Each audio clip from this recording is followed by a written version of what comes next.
The paramedics rush into the Parkland ER doing chest compressions on a gunshot wound to the chest.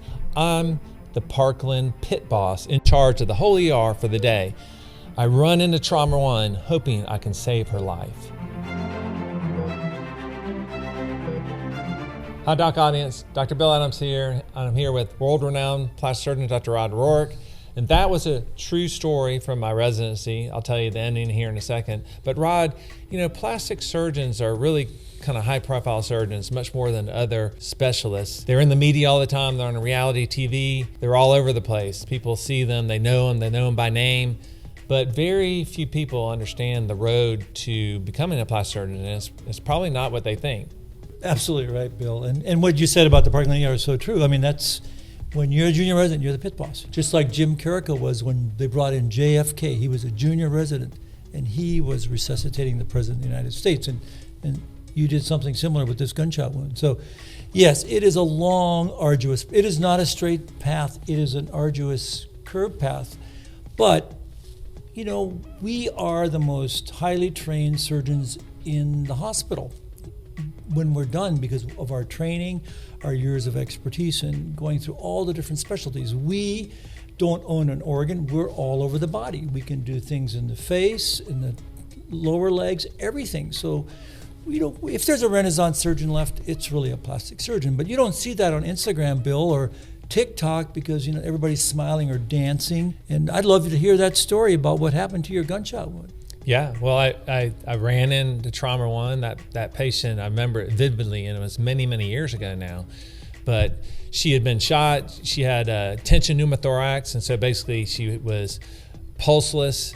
They were doing CPR, and so what we did was first thing we did is put a chest tube in, and that got her pulse back, and then basically the gunshot wounds like that.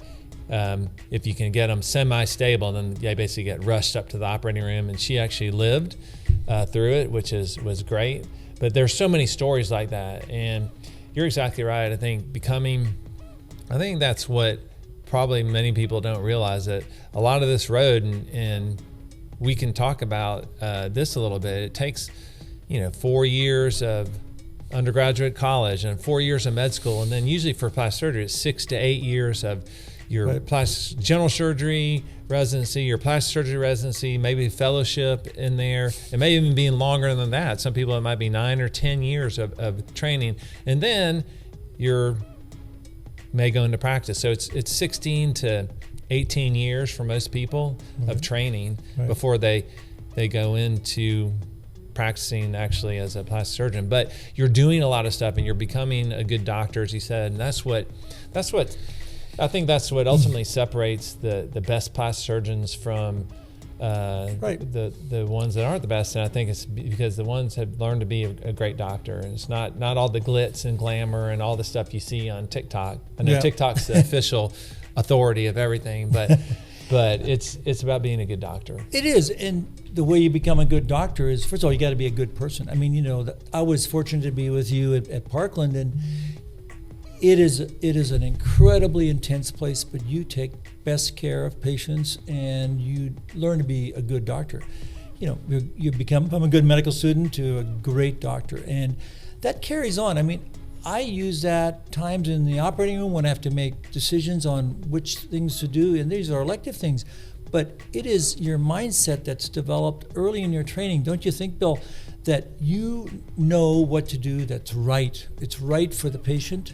And that is what's so important about our training. And there's no shortcuts that I know of. I mean, I was a slow learner. I took a little longer because I did a couple of fellowships, but it really, every place I went, I did hand and micro at Harvard, I did, craniofacial at Oxford, but every one of those things was important to me because I can relate to everything that I did there that helped me become a better plastic surgeon. Yeah, and plastic surgery is, as you alluded to earlier, it's the broadest surgical specialty there is. The plastic surgeons operate all over the body, from craniofacial surgery to hand surgery to microsurgery and reconstructive trauma and breast reconstruction, and obviously aesthetics. Now I think both you and I, have really focused down to doing aesthetics, but we've been in practice for over 30 years, and so it's different. But that experience at Parkland in my training was invaluable. There's things I still do now that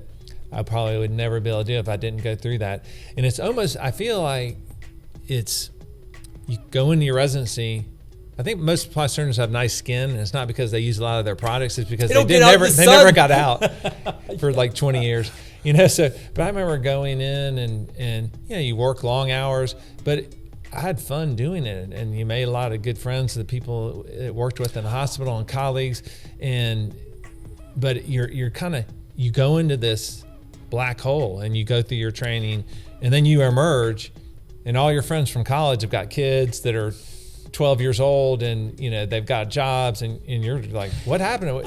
Who's president now? I know, it's right, and you're right. And they're mid-level executives, and it was always kind of, they were lawyers, and I still had like $200,000-300,000 of debt to pay when I came to Dallas. But don't you think it's a bond that you create with those people you train, and that bond becomes part of you? Because what people need to know is that when you do your training, you're spending more time with these people you're training with and becoming a physician than you do with anybody in your family. You see what's going on with some of medicine now.